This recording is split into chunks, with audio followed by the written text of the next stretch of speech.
The first stroke of paint is the hardest, and I'm really not sure why. It might be that little bit of anxiety that builds up before you start something, or even the anticipation of a journey that lies ahead.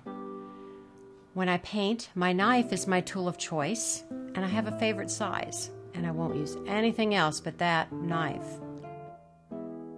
Using my knife, I mix the rich oils with a lightweight impasto, and it gives the paint actually a consistency of whipped buttercream icing. In each painting, I start with a foundation of color in the first layers, and it's here I use these base colors chosen because I know they'll mix well with additional pulls of contrasting paint colors. Working from deep Indian yellows into crimson reds brings a contrast of fresh orange, and in some places where white overlaps, soft tinges of pink. On this composition, I'm building on the basis of a cross, dividing my canvas into 4 areas of concentration of colors.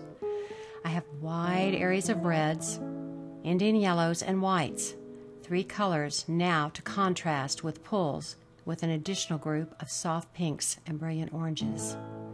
Exploring on, I'll add caramel browns and anchors of alizarin crimson. Now it's time to pull the strong colors, the contrasting colors, the purples, the phthalo blues, the sky blues, and I work them onto the yellow and white areas. Slowly, I begin to see shapes in the paint. Watching carefully as my knife slices through earlier layers of paint, the strokes begin to define the inner shadows of a horse. Each horse form has its own unique look, from the placement of the chest to its legs, as my knife drags through more color on top of more color. I think I feel more like a sculptor at work. I'm no longer working in 2 dimensions, I'm working with 3 dimensions. Every detail added just brings more definition to the facial features and the eyes of the horse. Meanwhile, the entire painting is threaded together by the layers of paint. I want my collectors to feel the depth in my artwork. Each painting is filled with the raw energy from the knife in my hands. True art begins at the end of my comfort zone.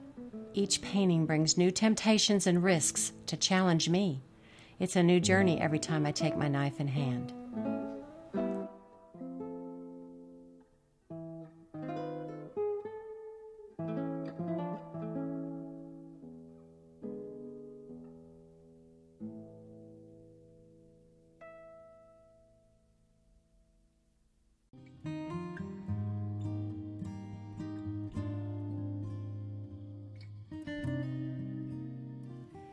I have realized while seasons change around us climatically, in our lives, seasons change as we grow older.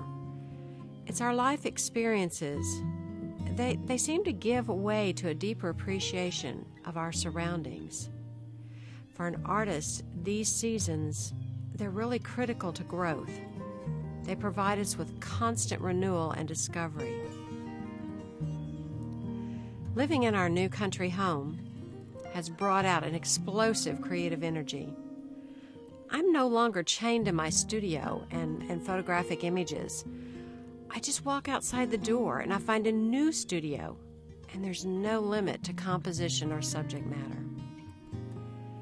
My daily walks are an inspiration to my work.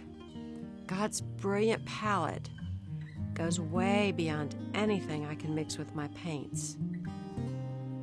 I'm actually nothing but a simple imitator of His creation. Living in the midst of nature provides me with constant motivation for my art. The world outside beckons me. It lures me into the artistry of God on a daily basis. It is here that I am surrounded by birds and water and trees. It is here that I'm inspired to paint the colors that explode across my vision. Our new lifestyle has brought me to a new place of passion in my art.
I'm Laurie Pace, a Texas contemporary artist.